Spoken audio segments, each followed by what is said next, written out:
Still, many people online, especially younger people, took to his defense. He saw an unusually enormous amount of support on platforms. Well, I feel the pain, brother. He drove him to this. I'm on Costa's side. Nobody understands him. Nobody. And he was alone. Nobody understands him. So he lost himself. Again, sympathizing with school purers. What the hell are we doing?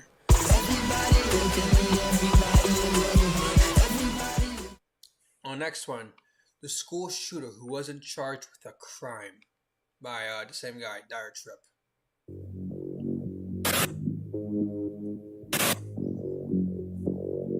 When someone carries out an attack on a school, it's usually assumed that they're not going to live to tell the tale. Sometimes they do stick around, but they're subject to some very harsh sentencing. However, today we have the story of a young boy who faced arguably little to no consequences. That's insane. That is insane.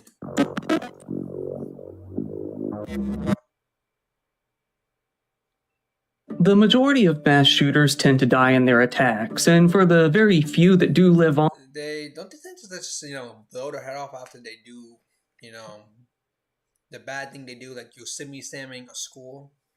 They usually just blow their head off because they don't want to face the crime and they don't want to rot in jail for the rest of their lives. they usually get no less than life in prison. Very, very rarely they'll get sent to something like a mental institution, but it's usually under the condition that they'll probably never get out. It's very rare that a mass shooter faces almost none of that, and that the police's hands are basically tied. Today is the story of a boy named Kosta Kecmanovic. He came from a prominent, well-off family in Belgrade in Serbia. His father, Vladimir, was a well-known and wealthy radiologist. Meanwhile, his mother, Miljana, was an assistant professor of microbiology at the University of Belgrade. When it came to how strict his family was, Kosta said that his house didn't really have any special rules in particular. He said that he would have his phone taken away from time to time, but nothing more extreme than that. However, he has also stated that his mom was very demanding when it came to his schoolwork, expecting him to be the best in every single subject he tried, often acting disappointed in him if he was anything less than flawless. His parents expected that he and his sister be friendly to everyone around them and fairly well cultured. Still, he said that he had a good relationship with his father and that his mother was kind, compassionate, intelligent, and fair. His parents got along well, as did he and his sister. At some point in his childhood, Kosta's father took him to a shooting range. One around them and fairly well cultured. Still, he said that he had a good relationship with his father and that Good relationship with his father, normal childhood. His mother was kind, compassionate, intelligent, and fair. His parents got along well, as did he and his sister. No problems at home. He got along with his sister. At some point in his childhood, Kosta's father took him to a shooting range. There, an instructor let him hold his first gun. At the shooting range, it was usually his father who taught him how to load the gun, change magazines, and actually shoot it. This gained Kosta a lot of approval from his father, who he said admired his ability to shoot accurately. Back at home, Kosta's father also secured their gun. He had put the gun into a gun safe with a 3-digit passcode. There was even a device with a passcode on the gun's trigger inside the safe. At school, Kosta seemed to do decently well. He had friends, performed well academically, and even played on the wasn't bullied, because a lot of most of the school shooters, or at least all of them, they were bullied and outcasted in life. Basketball team. However, it is rumored that he was bullied, performed well academically, and even played on the basketball team. However, it is rumored that he was bullied a bit in one class, although it hasn't been confirmed and has been doubted as well. Regardless of what really happened, we do know that his parents decided to take him out of his class and put him into another. In this new class, he seemed to get along reasonably well with the other students, although he was quiet. Other students in his class described him, saying, "He was quiet and a good pupil. He recently joined our class." Another said, "He was having good grades, but we didn't know much about him. He was not so open with everybody."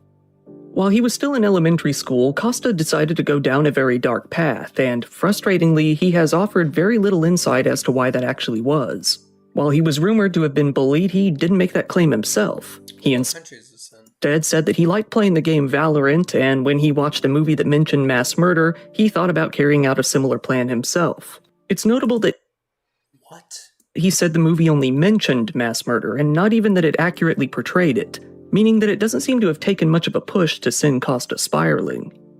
Throughout the month of April 2023, Kosta got to planning. He began to draw different maps of the classrooms and layout of his school. He put together a hit list of the students he wanted to kill, failing to provide a reason as to why he wanted to kill them in the first place. Costa's school, Maybe he has like a disease where like he has like a brain condition where like he acts normal in the service, but like there's like another part of him, like a demon. Not a demon, but like a bad part of him that wants to do the bad things. Vladislav Ribnikar Model Elementary School was a public elementary school in the Vračar area of Belgrade, a fairly affluent urban area. The history of the school, or at least the previous iterations of it, went back to the 1700s. It was a school with about 1,000 students that was focused on French language education. 50% of the school curriculum was taught in French only, in fact. The school has gotten quite a high level of recognition over the years, coming to be seen by some as a school for the children of elites. For a long time, Costa had focused on how to get the guns out of his father's gun safe. While he was unable to get into it, he looked up how to obtain firearms himself. Given that he was only 13 at this point in the story, that was going to be nearly impossible. Even if he could find an adult willing to buy a gun for someone underage, doing so for someone who was only 13 would be out of the question for most people. Instead, he decided to focus more on the gun safe again. After a long struggle with trial and error, he eventually cracked the codes and got inside. Costa got to work preparing some crude homemade bombs in his home, stashing them away for his upcoming killing spree. How does he know how to make a homemade bomb? That's concerning. Took the guns out of his father's gun safe and hid them under his own bed, waiting for the time to strike.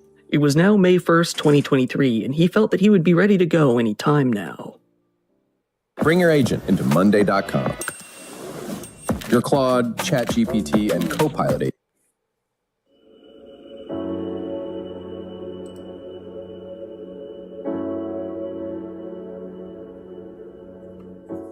Costa woke up on the morning of May 3rd, ready and willing to commit the massacre he had been planning for about a month. He pulled out his father's two guns, a 9mm CZ75 Shadow 2 and a 22 LR Ruger Mk3 Standard, along with two homemade bombs he had made out of gasoline. He then grabbed his hit list so he wouldn't forget any of his targets. How do you know how to make a bomb? For reasons that we can only speculate, on his way out of his family's apartment that morning, he decided to carve a small phrase into the door.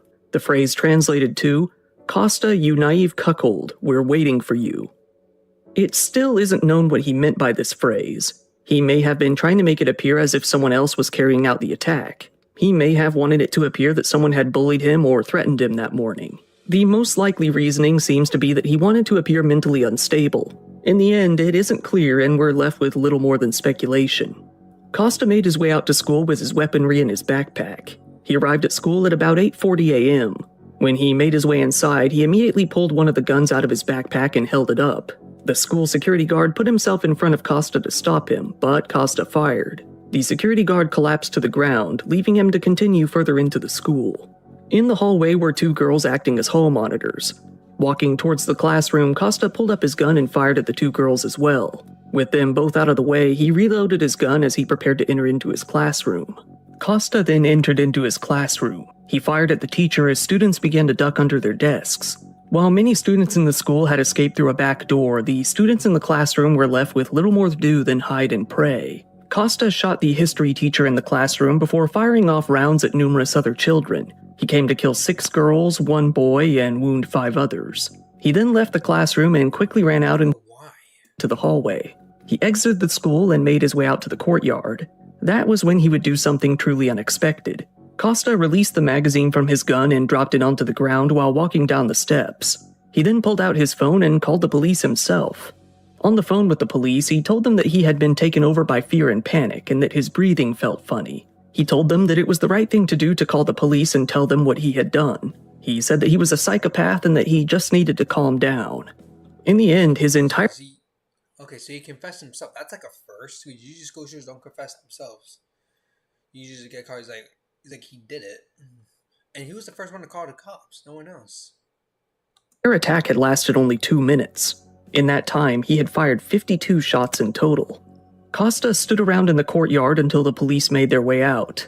They quickly threw him into handcuffs upon their arrival. When they asked him why he had just done such a thing, he responded with, "I shot because I am a psychopath." In his young age, it seems that Costa He is. I mean, he admits it. Thought that the term psychopath just meant someone who was crazy in general. With the writing he had carved into his door, it seems that he was confusing psychopathy with schizophrenia. As a result, he wasn't very consistent in what he was trying to portray. He's schizophrenic? The police placed a coat over his head and let him outside of the school. Many parents had already gathered outside, waiting to hear whether their kids had lived or died. The entire street was shut down and blocked off as the police quickly began their investigation. The media quickly gathered around the school, where they would begin to hear about what had happened inside. One of the teachers spoke of the bravery of the school security guard, Dragan Valhovic, saying, "He wanted to prevent the tragedy and he was the first victim." By the time it was all over, 10 people had died. 8 of them were girls, R.I.P. 2 of which were the hall monitors. One of them was a boy and one was the security guard himself. Their names were 11-year-olds Bojana Asovic and Anna Bojovic, 12-year-old Katarina Martinovic, 13-year-olds Mara Angelkovic, Emma Kobilski, and Sofia Nejic. The 14-year-olds were Angelina Achimovic, Are these German names? Andrea Kicic, and Adriana Dukic.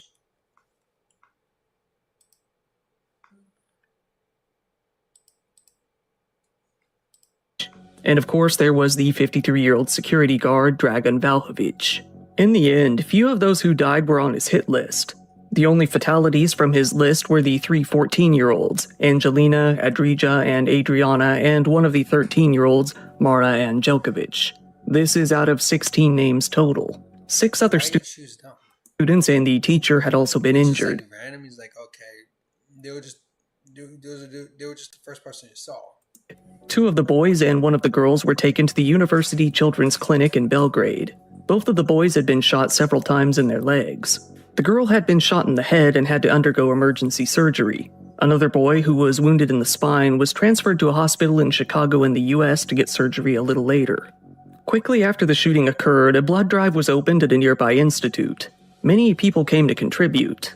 The teacher that had been injured, 52-year-old history teacher Tatiana Stevanovic, had been shot 3 times and had to undergo multiple surgeries at the Clinical Center of Serbia. In the end, she was left unable to walk or use her left arm.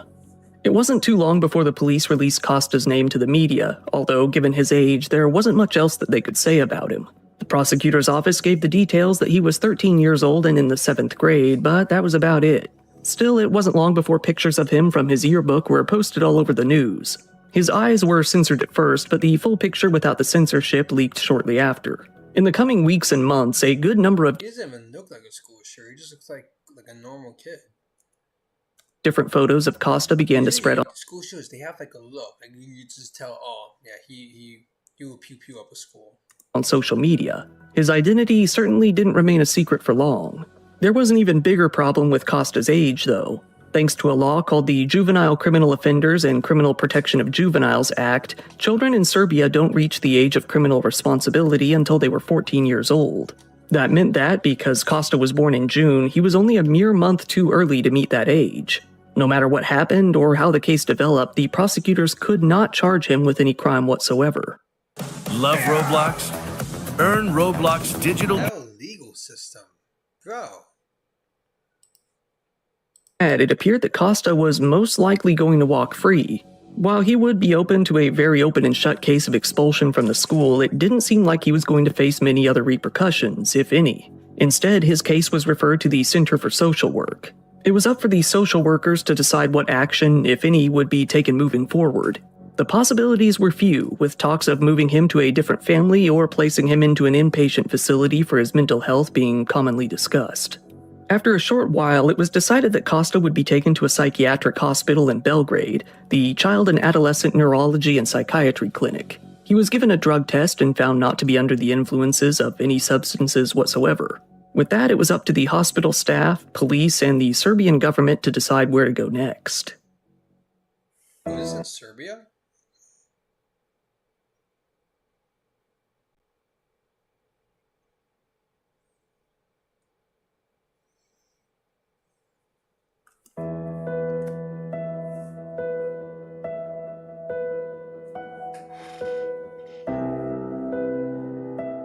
Very quickly after the news of Costa's attack spread, rumors began to circulate that he had been heavily bullied by the classmates he had killed. Little did anyone know, he had actually only transferred to his new class very recently, and it was reported that he didn't really interact with anyone. Still, many people online, especially younger people, took to his defense. He saw an unusually enormous amount of support on platforms. Well, I feel the pain, brother. You drove him to this. I'm on Costa's side. Nobody understands him. Nobody. He was alone. Nobody understands him. So he lost himself. Again, sympathizing with school purers. What the hell are we doing? I love Costa. Why? He called the police him. He called the police himself. That's good, but I'm praying for him to get out of police. I don't know how to call it. Pray for him, guys. No. Free my boy Costa. No. Demons are not born, they are made. No, this is not going to happen. Only one person knows. Forms with younger users like TikTok, with many Never bully the quiet kid. Well, number one, never bully a quiet kid. Jesus Christ. Now the quiet kid has a stereotype. What if he's just like a chill guy, and like people think, like every time he reaches like his pocket, or every time he reaches to his backpack, they think he's gonna like. That's why I feel bad for like the quiet kids. I was at one point a quiet kid, but no one thought like I was like a school pure or whatever. But damn. PUBG Mobile 8 killed Vector. Oh my god. many of them saying that the supposed bully Rule 1, no. Okay. People are not born. People are not born violent. They're just created by the people around them. Shut the what? had probably deserved it. The president of Serbia, Aleksandar Vučić, gave a public address So this happened in Serbia. shortly after the shooting. He said that System. he intended to propose new gun measurements to the government. Given the backlash about Costa not having been charged with a crime, he said that he would also work to lower the age of criminal responsibility from 14 to 12.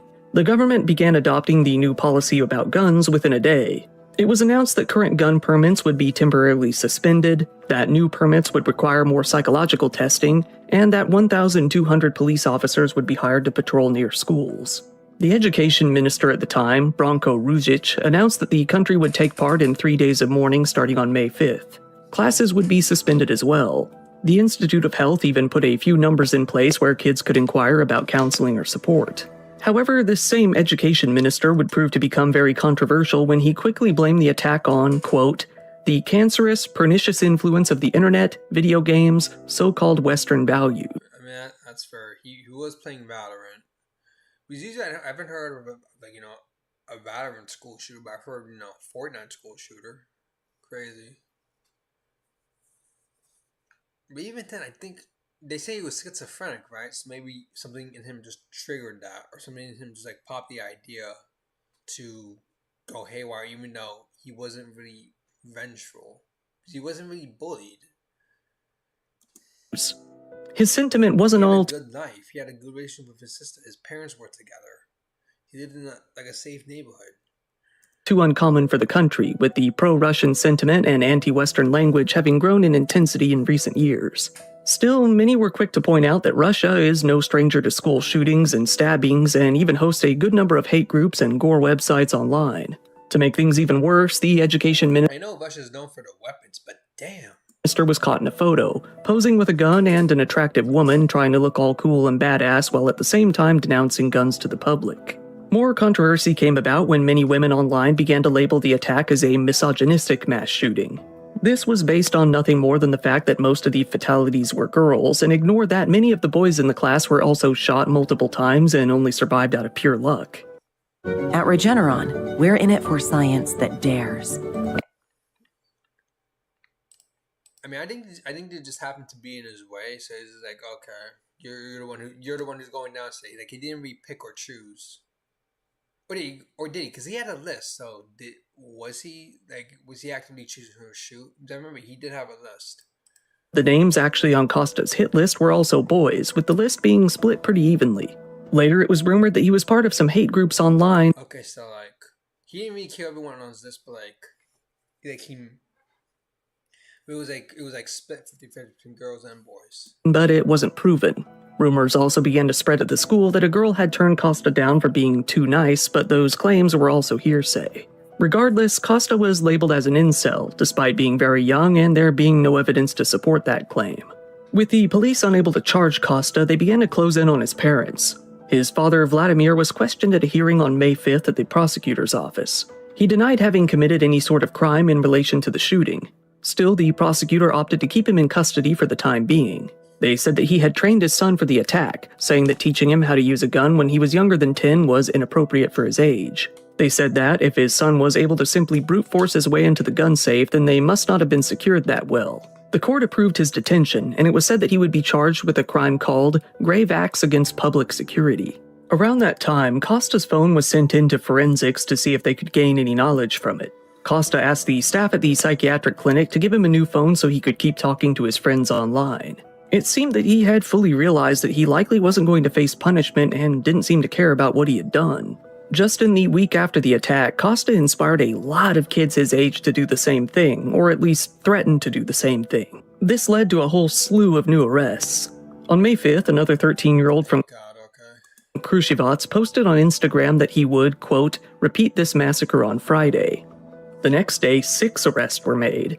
Another young girl filmed a video for TikTok where she showed support for Costa and made fun of the victims. Another 3 boys were arrested after posting Okay, why do girls do that? They just they glorify a school, like some school shooter. Like why do they do that? Guys, I have a headache right now. I have a small headache right now. So, but okay, so why do they do that? Why what turns them on about a boy pew-pewing a school? What's hot about that? Why glorify that? Please tell me why. No berserk. Tell me why.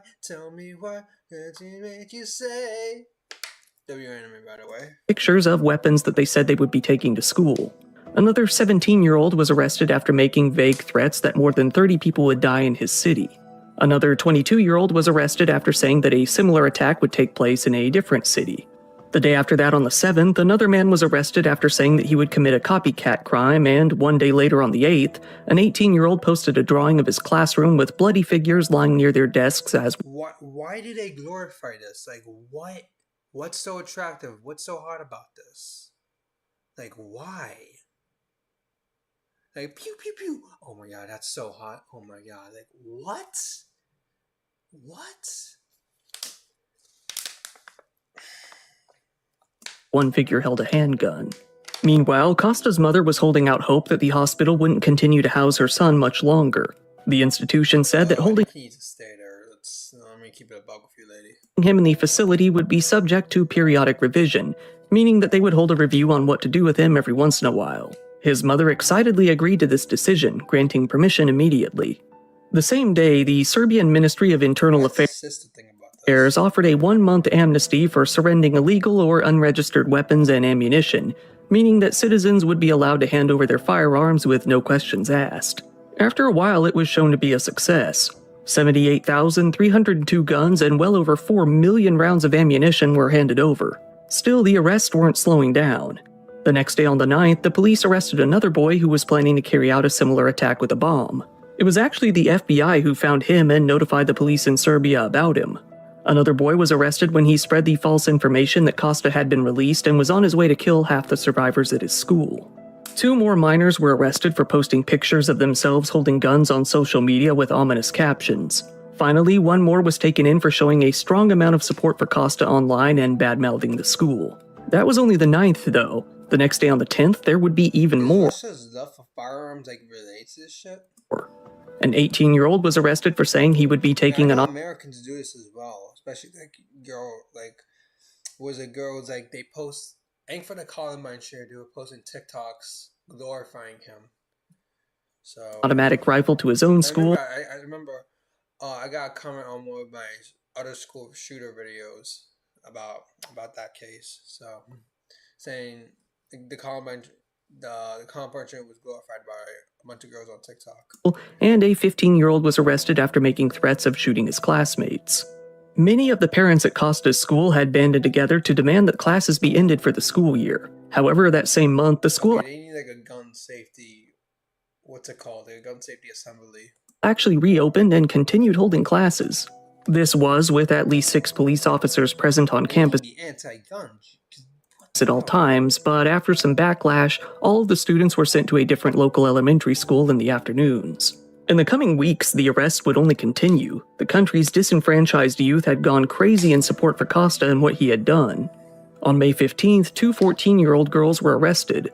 One threatened her classmates and showed support for Costa on social media, and another had actually acted on her threats, cutting her classmate with a knife before being stopped. Another school had to be completely evacuated when a still unknown person threatened to shoot it up. Then, in June, a man left a baseball cap with a faked bullet inside of it in front of Costa's school, believed to have been a vague threat. By the time the chaos had largely subsided, criminal charges were filed against 82 different students for their threats and actions. 29 of them faced further legal action. The sad thing is, there were many more who were spared, as, just like Costa, they weren't quite 14 and the new policies hadn't taken effect. So it's like this lack of laws, because like this, like I guess it hasn't happened before for them, so they didn't even know what to call the crime. Shit, my fault, fam. Against Costa's mother as well as his father by this point. They had suspected that, at the least, she was guilty of neglect. They asked her to testify on her son's physical and mental well-being, his upbringing, their family dynamics, and his interactions with kids his age. She said that she never observed anything abnormal and refused to elaborate. All she would say was that he seemed sluggish while getting ready that day, but otherwise nothing was out of the ordinary. She said that she had figured that Costa was injured in the attack, not that he was the perpetrator.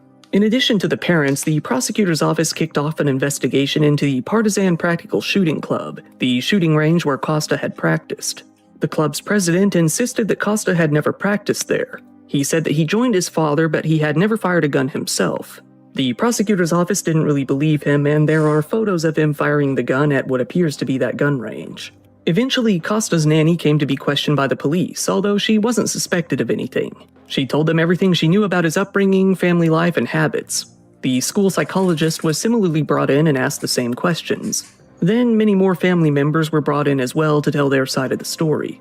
In June, it was determined by talking to Costa himself, his schoolmates, his family, and various others that he hadn't actually been bullied in his school. All that conclusion did was make the motive in the case even more unclear. Costa still wouldn't own up to anything aside from the fact that he had heard about mass murder in a movie and thought it would be interesting to do himself. Nevertheless, he was held on 24-hour police surveillance and was held in an area of the hospital where escape would be nearly impossible. The government of Serbia finally decided to end the school year early. If the students wanted to attend school until the end of the year on the 20th, they would be allowed to, but most of the classes they would take would be in the form of prep classes or classes about developing emotional skills. Parents and teachers were shocked as the decision came more than a month after the shooting took place and there was no announcement made in advance. It just happened one morning. The teachers weren't even told how to grade the schoolwork just to make it happen. The decision was called late, hasty, performative, and embarrassing. All this time, Costa's dad was still being held in detention. When it came time to be freed, his detention had been extended, twice in June alone. By the time July came around, it was further extended for 3 more months. The High Court in Belgrade also forbid the family from getting rid of any of their property. It was found that they owned property in several different cities in total. Eventually, Costa's mother was detained as well and put into custody herself. This was because she was caught trying to flee the country with her daughter. While she did say they were only going on a short vacation as a recommendation from a therapist, this was heavily doubted. Costa's father's money was transferred to the court until the remainder of his proceedings were finished. In July, the case once again brought massive controversy as, for some reason, Costa's face was plastered all over clothing sold at an online shop based in Morocco. It isn't known why Morocco took a fascination with the young shooter unless they just thought it would make some good money. The site actually advertised the shirt as well. It wasn't hidden by any means. The shirts became somewhat popular, and the website even stated that they would ship them to... Why? Why Morocco? Why? I like your football team, but jeez. Shout out to Morocco, you guys are cool. Serbia. This understandably... Why? Why? ...led to a lot of outrage. Later on in July, Costa was questioned again. Many of the victims' family members attended the questioning along with several of the attorneys involved. In total, it lasted for about 4 hours, with Costa participating through video chat from his hospital. He said that he had changed his mind now and regretted the shooting. He said that, if given the chance to go back in time, he wouldn't do it. However, this sense of regret was said to have been spotty at best, as many of his remarks showed no remorse at all. At the end of the questioning, it was said that there was no longer any doubt as to whether or not the guns in the home were stored adequately. They weren't. This likely meant that, while they were stored away, the security wasn't all that tight. The family of one of the victims filed a civil lawsuit against Costa's mother, seeking compensation for their child's death. They then filed lawsuits against Costa's father, the school, and the country in general as well. It wasn't long before Costa, his parents, and the school were found to be liable, although the country was not. Over the months, only more lawsuits came flying at the family and the school. In August alone, 27 claimants banded together on a lawsuit seeking compensation for their own kids as well. In August, Costa's mom put forth a request to resolve an issue of what would happen with her kids' schooling. While asking in regards to her innocent daughter would be understandable, she also put out feelers to see if she might be able to argue that Costa should be taken out of his mental institution so that he could attend school once again. She was told that his only option for now would be online schooling. Surprisingly, it took all the way up until the end of August for the Vladislav Ribnikar Teachers Council to decide to expel Costa from their school. However, they were told by the Ministry of Education that they wouldn't be allowed to exclude a student from their school. They were told that, if he wished, Costa could continue his schooling at a local elementary school that teaches students who can't continue normal schooling due to health problems. It was later confirmed that Costa would be attending that school, although it wasn't said exactly how it would be done. When September came around, the new school year It's like homeschool them, so at some point. Started as it normally would. The school had done a lot of work renovating the school's interior in order to give the place a fresh image. The exterior and gyms were overhauled as well. 10 cedar trees were planted in pots in front of the school to honor each of the victims. In October, it came time for Costa's father to attend a hearing. The hearing was immediately hit with problems when it was found that the Institute of Forensic Medicine in Belgrade had, for reasons unknown, failed to provide medical expertise, which would be crucial to come to any sort of conclusion. This only resulted in even more delays. Whoa. What's that? I just built a budgeting app and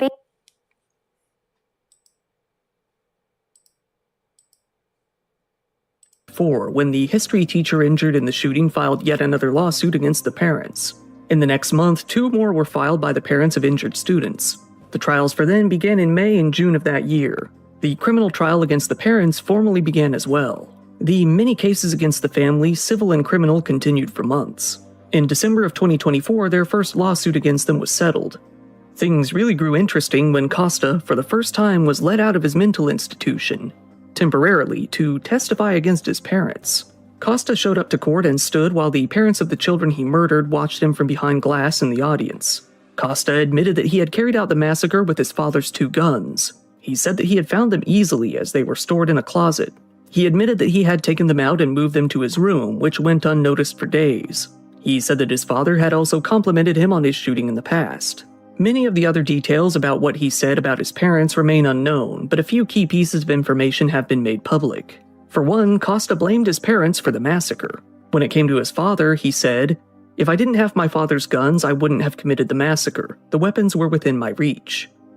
He was even more cold towards his mother. Finally, he admitted as to his motivation for committing the attack on the school in the first place, although it's debatable as to whether or not he was being fully honest. He said that he was motivated to commit the attack by his mother's pressure, her constant demand that he must be the best at anything he ever does. He implied that this had caused him to snap. At the end of December, Costa's parents were convicted on charges relating to failing to secure their firearms. Costa's father, Vladimir, was sentenced to 14.5 years in prison. His mother, Emilyana, was sentenced to 3 years behind bars. When it was determined that the instructor at the firing range had indeed taught Costa how to use a gun, he himself was sentenced to 1 year and 3 months in prison. Even after being sentenced to prison, the blows just kept landing. In March of 2025, Costa's family and the school were ordered to pay 68,000 and 111,000 euros to each party involved in the first lawsuit. Then again in May of 2025, the family were found liable in the lawsuit taken out by the history teacher, ordered to pay out a further 58,000 euros. The third lawsuit hasn't yet reached a conclusion as to how much they will pay, but they were found liable on July 25, 2025. The other lawsuits are still pending, but given the trend, it's highly likely that the parents will lose and have to hand over even more money. While they were pretty wealthy before, it's pretty easy to assume that they will be left financially ruined and unemployable after this is all over. As of the making of this video, Costa's parents are still in prison.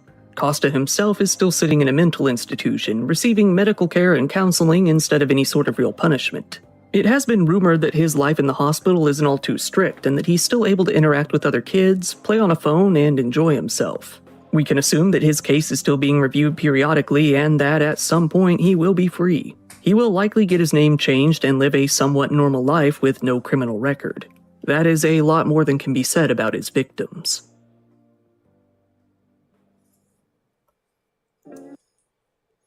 God damn. So honestly, I think the kid was like maybe like schizophrenic and something inside him just snapped, but they just didn't know. Jeez. I don't really have much to say. Damn. They don't really know what truly caused it.